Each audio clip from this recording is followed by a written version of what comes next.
All right, well, we'll get started so that we can make the most of our time.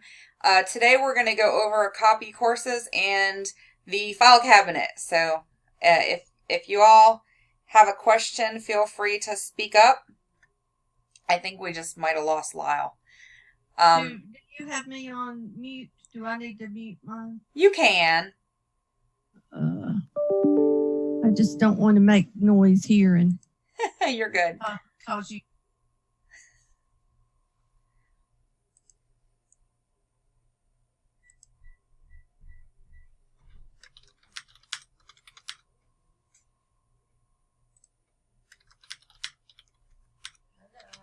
Hey, how are you?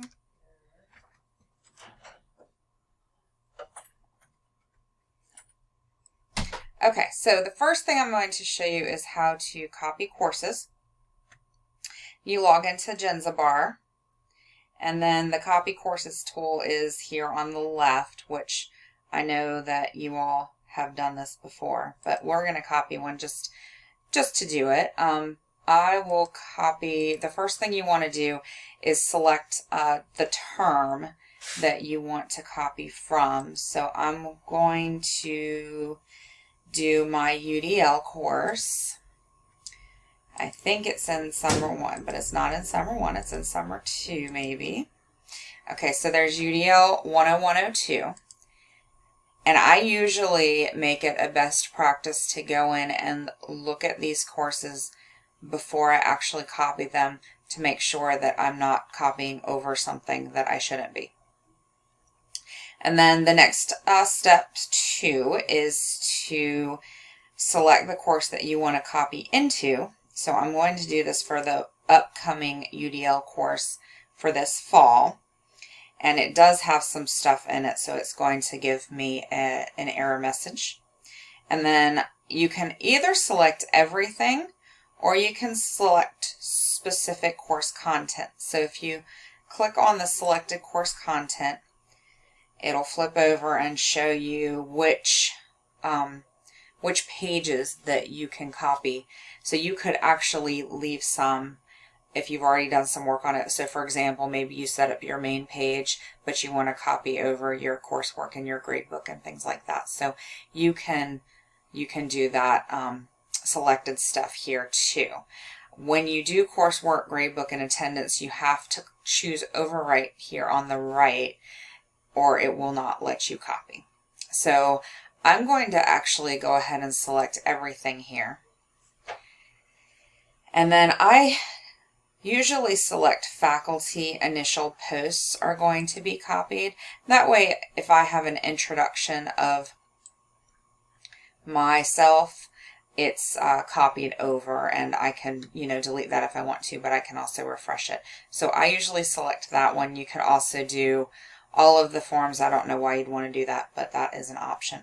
And the other thing is to enable the assignment linking, and what that does is if you make changes in the first assignment, then you can actually go into copied assignments and implement those changes between courses. Generally, I uncheck this box and then I just start fresh each time with the copied assignment. Step 4 is how you should handle dates. Using source dates, that's, for example, I want to set something to be September 19th. It will use that date of September 19th. If you roll them over to the destination term, that will kind of give a guess as to how many days into the semester you are and set a new due date depending on that new semester. Sometimes it works better than others. Sometimes it's a day or two off, so you always have to change or check at least and change those dates if needed. So this one I'm going to roll them over because I taught the course in summer and then I'm teaching it again in fall. So we'll see what happens. This is a 3-week course, so usually with these courses the dates are really off and I have to go back and change them. So it doesn't roll over to the semester that you're copying to automatically? If you use the source dates, like if you've got spring dates in there, it'll keep those spring dates and you'll have to go change the dates. But you're saying sometime, depending on when you copy, whether it rolls it over. It depends on what you choose down here in step 4. If you use the source dates, it's just gonna, it's a static date. That date doesn't change. If you choose roll them over, then the date is going to change, but the system doesn't always get it completely right. Okay. So for example, I copied my College 103 course from spring to fall, and it was actually 2 days off. So, you have to go through. I had that to happen before. Yeah. I just expected it to go. That's right. Go to the next semester, but it didn't. So, Yes. I always have to check. You always have to check. It's definitely not perfect. But I like this roll over because it also keeps the time. So if it's 9 p.m., it'll keep the time as 9 p.m. So that's nice too. Oh, okay. Mm-hmm. Okay. Yeah. You. All right. So I've got all my settings. Do you have any other questions about settings on this page? Nope. Okay. I did no post, but it kept the categories and the topics. It just didn't do what the students had done. Right. And previously, and that worked. That worked pretty well. It does work well. That one works fine. The dates are really the main thing that gets a little wonky when you're doing this process. But I choose the faculty one, especially for the faculty development courses that I teach, like UDL and JET. I have a bunch of introduction posts, and then like in the universal design course, I have those examples in week 3. So I go ahead and copy those over, and that way I don't have to worry about it. And then I always go in and check and make sure that I haven't put anything crazy in there. I think I speak a foreign language or unknown tongue or something sometimes. Right. Yeah, so I always go make sure that I'm behaving myself. All right, so I'm going to hit copy, and then it's going to tell me that I already have content in there, and I do, and I already checked it. I know that it was something that I was testing, so it's fine. I'm actually going to be teaching this course, so I want it to look like it looked back in the summer. So you have to check this little box in front of the name of the course, and then select continue. Then this is just making an exact replica of that course from the summer.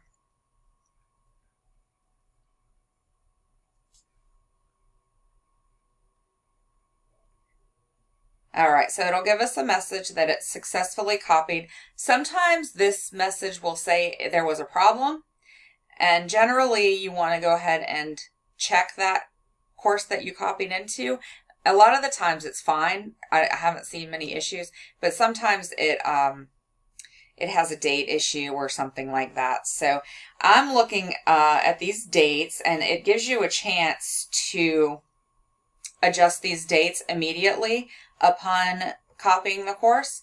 So you can go in and change them here, or you can go into coursework and change them there, which is usually what I do. I usually go into coursework, and I'm not going to sit here and change all these dates now, but I will do one. I leave the units.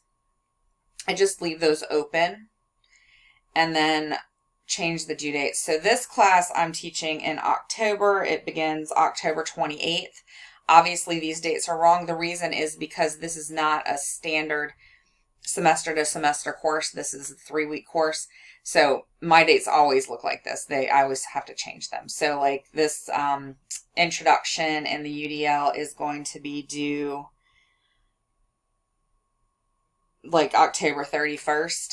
And you can change that here just like you can in the coursework portion. And then, check the time and all of that good stuff. And then you can update them all right here at once. So I'm not going to do that all right now. I'll go back in and do that later. So I'm going to update the due dates and then go look at my course. It's going to say, are you sure you're done? And I'm going to go look at this one, and I can see that this looks just like the course that I taught, which Ginger you were in the spring and then in the summer. And go through and look at all your bookmarks and all your handouts and you know, I might want to take this finale video out. So as I go through and look at the course, I'll be doing those things, and I'll do that at a later time. You have any questions yet? Nope. Okay. So let's go to the file cabinet, because I know that is what you were really wanting to learn about. So the file cabinet is for like small pieces of a course.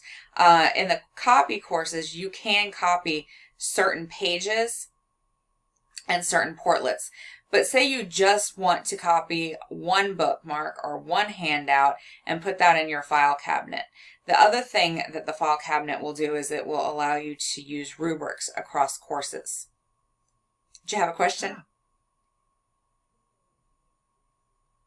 Okay, so the file cabinet is located in your pages, so you can click on My Pages and you can click on the file cabinet. So my file cabinet has all kinds of wonky stuff in it because I play with all these course cartridges. So as you look through the file cabinet, you'll see you've got coursework, bookmarks, handouts, readings, and course cartridges.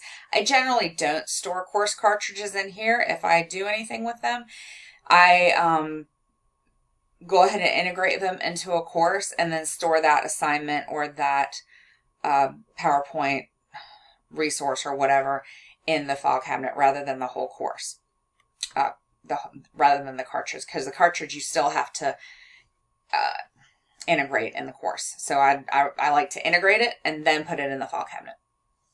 All right, so as you go through here, you'll see there's some, you know, things that are linked. You can get more info about it.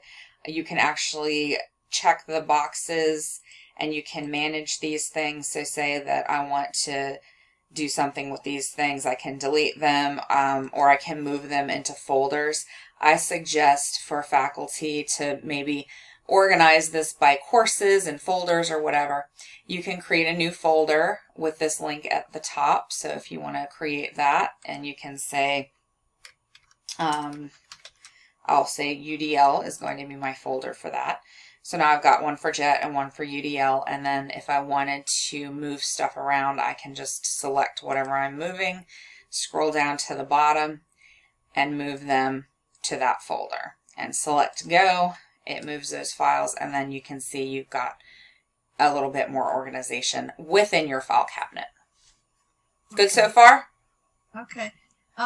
Yes, I have. Go ahead. I have a question when you get to Okay. items. So to move this stuff in between courses, you have to actually go to the courses to do it. The file cabinet is outside of your courses. So it's like, you know, your office at home, you have a file cabinet there and you can pull stuff from it and use it in any of your courses. So that's kind of the idea of it. So I'm going to go back to the UDL course and we'll go to coursework, and I've got this pretest right here, right? So I'll look at the pretest and, you know, I have this set up. If you click on more, you can save this test to your file cabinet from here. When you're creating a new assignment, you can also pull those out of your file cabinet, which you've seen those messages before. So I'm going to save this to the file cabinet. It's going to ask again, do I want to link it? I'm going to say no, I'm not going to link it, and then save. Now it's in the file cabinet. We can go back and look at and see that it's been added to the file cabinet. Why did you not link it? You could do either way. Linking it gets a little confusing. I've done both. Okay. So say I'm teaching 3 sections of the same course in one semester, and sometimes I've linked those. So I'm teaching 3 sections. They're all at the same time. They're the same assignments. They're exactly the same. The only reason I'm teaching 3 is because there's 60 students, right? Okay. So in the fall, I teach 3 sections of College 103, which is, it's only an hour, but there's 3 sections of it. So I've left it linked then, because then I could go to section 22, make a change, and then go into sections 23 and 24 and integrate that change in that assignment. Does that make sense? Just changing it in one place. You change it in one place. It doesn't automatically change in those other 2 places. You actually have to go into those other ones and say, yes, implement the changes in there. Oh, okay. Which, if it's a small change, like if it's a date and you're just changing the date, it's just easier to go and change the date in all three things. But if you do a lot of, changing the wording of an assignment or something like that, and you change a couple of different things, it could certainly save you time to go ahead and link those assignments. So that's how I would use it. There's probably other ways to use it, but I generally don't link them because I think that I would get confused. Well, that's what I have. That's what has happened to me. It gets I understand. I mean, I understand the concept of linking, but it was like, what did I link? Where did I link it? Right. Right. Did I accomplish anything? What have I done? Is it linked all the way back 3 years ago? Right. Yeah. Yeah. And yes. you have 2017 date on it, and I'm trying to get ready for 2019 or something like that. Right. Right. So you're saying actually you're better to not link it, just to save it. I think it's a little cleaner that way. Okay. That makes sense to me. I wasn't sure what I was linking to. I knew what I was linking, but I just didn't know where it was going. Right. And it gets confusing as you teach, course after course and semester after semester. Like, okay, how far back am I going? So I like to use it within the semester, but I don't even really do that. I'm teaching 2 sections of College 103 right now, and I don't have my assignments linked. So, if I make a change in one, I go and make the change in the other. The other thing you could do is like just copy the entire assignment over from your file cabinet. So we save that pretest there, right? And I have not tested this with any Turnitin assignments, so I'm not sure how that works. I probably should test that out. But we got that from UDL.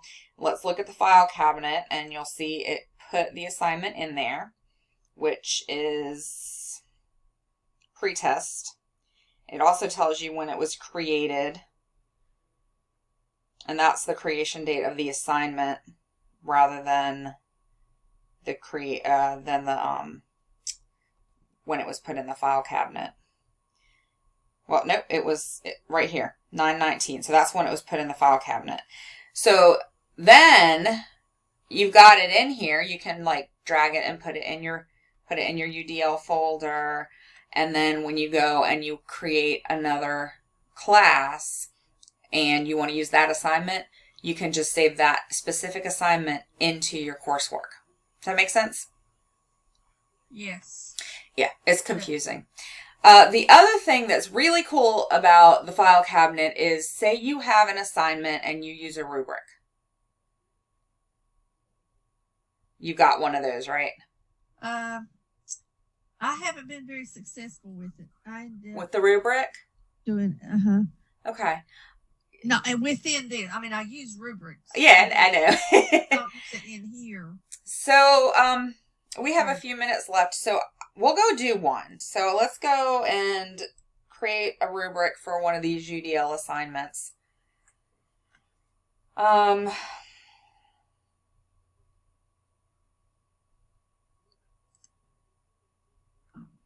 This one's a Turnitin assignment. So let's do this one. So I'm going to edit it. I'm going to change it to a file upload.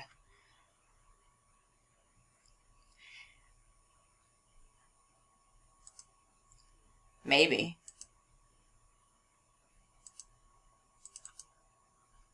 Well, it doesn't want to change, does it? I have played with rubric, but I just didn't get it set up like I wanted it.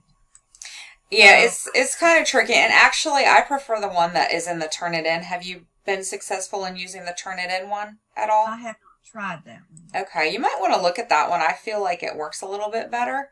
And then you have all the stuff that you can use with Turnitin, the feedback tool and the plagiarism detector and the grammatical helpers for the students. So I really, I like it, and I use it for my students.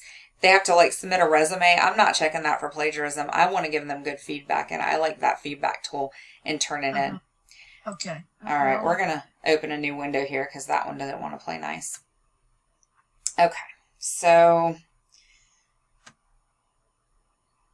we'll look at this.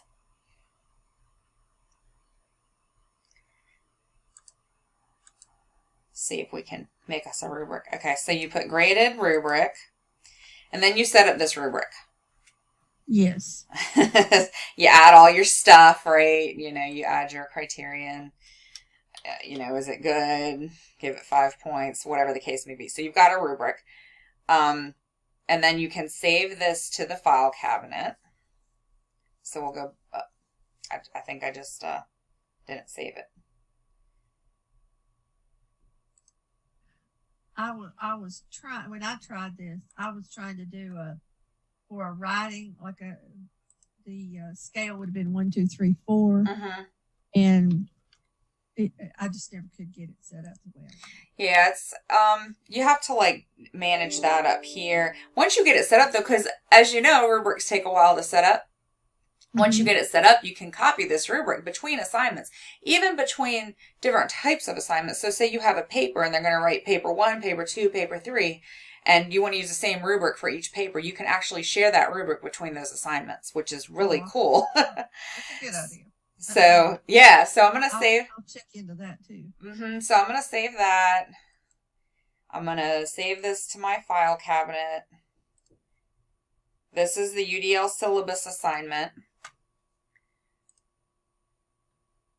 Okay, so that's in the file cabinet, right? Now let's say we want to add a new assignment. We'll make it a file upload. And we're going to test this out, right? So we want to use a rubric, right? Because that's what we're trying here. So set all your stuff, you know, all your specifications here. And then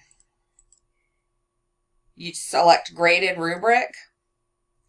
And see here, you see your rubric on your screen that you can set up a new one. But if you click on this link here that says import an existing one, that is going to give you that UDL syllabus assignment default rubric. So you don't have to reinvent the wheel every time. Right. And see, it says from your file cabinet on the first option. And then it says, okay, I've got this final projects rubric for College 195. You know, you have to name them a certain name. My names don't make any sense because most of mine are testing out how to do this stuff. But student semester presentation, that would make sense. And then the UDL syllabus assignment, that's the one we just created.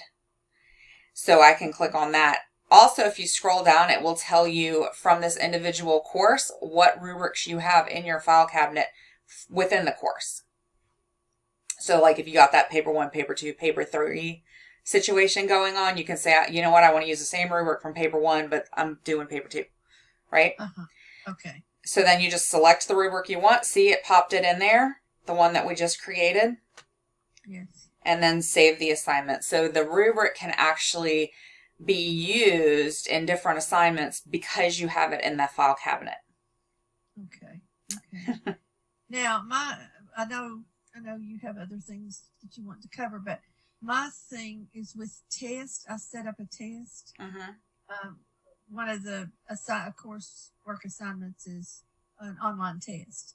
Okay. And I want that test basically to be test 1, test 2, test 3. Well, no, that's not a good example. I want it to be, for example, pre-assessment and post-assessment to be the same test. Okay. So do I need to put the pre-assessment? What I've been doing is putting the pre-assessment in the filing cabinet. And then when I got to post-assessment, I just went and chose that pre-assessment and then went and edited. Yeah, absolutely. Post, does that work? I mean, just put it in there the way I want it and then use it over and over again and change the... Yeah, absolutely. That's a great way to use it. It's to save you time. So, you know, you've got the pre and the post test, which we do that in education all the time, right? So you got your pre-test, you got your post-test. The only thing you're changing is what? The name and the due date. So it Yeah. copies everything really, really nicely. So you can do that with the file cabinet. That's a great way to use it. It's just for smaller things. The other thing is I want it to be consistent. The format, the language, the directions. I want them to be. So what I hear you saying is put it in there once, then use it time and time again, and just change the title. Or the date. Absolutely. Okay. But then when you copy the course, so you do it the first time, you copy pre-test to post-test and change the post-test stuff, but then you're going to copy the whole course, right? So then you may not need to use the file cabinet. Well, but it's still there, and I've got the same right format and the same questions. I'm not having to redo the questions every time. Right, you're not reinventing the wheel. So definitely something that's helpful. That was what those two things: the linking, and then how many times do you put it in there for test 1, test 2, test 3? No, just put it in there once and then use it. Yeah. It's just to make make your life easier and save you time. But that's pretty much all I have on the file cabinet. I hope Lyle has heard all of us, and I'm recording this, so I'm going to send it out. But did you have any other questions? No, those were the two things I had confusion about. Great. Yes, it's confusing, and the difference between copy courses and using the file cabinet is confusing. So a lot of people, I even get confused. I have to sit down and scratch my head and think about it and think, okay, how do I want to do this? But using those tools and then integrating the rubric and then using Turnitin as well can save a ton of time when you're teaching and when you're grading. Okay, good. I haven't tried Turnitin. I will. I love it. I like it not for the plagiarism, for the feedback. I love the feedback tool. Okay. I would rather have it for the feedback tool as well. That's why I use it. I use it for crazy stuff that you wouldn't even think about. Resumes. My college 103 students have to submit a resume, and I have to look at 60 of them. So to Turnitin, I have the same things I say, like you need to capitalize this letter, or you need a period here, or your formatting is off, or, you spelled this word wrong. So you just drag and drop those comments onto the paper, and it makes the grading so much quicker. Oh, I will definitely check that out. I feel like I do a better job with it. I do that in Word and comments, but like you said, even if you have one student and you have to do it over and over and over, it gets tedious. Right. Especially if you have several students. Right. I don't have as many as you do, but right. And you have you can make your own comments. So you find as you're grading papers, you say the same thing over and over and over again. And maybe that's not in their Turnitin library of comments, but you have your own instructor created comments that you can make, and that's really nice too. Yes, ma'am. I will check this. It's cool. It's really cool. If you don't think of it as a plagiarism tool and as a feedback tool, you'll love it. Yes, I do. I have to do EDU 400 in the spring. I will definitely find out about this. Awesome. Well, unless you all have any other questions, I'll let you get back to what you were doing. And we're going to be having a webinar once a month. So if you have any other topics you want to hear about, just let me know. Thank you very much. You're welcome. Bye, Ginger. Bye, Lyle.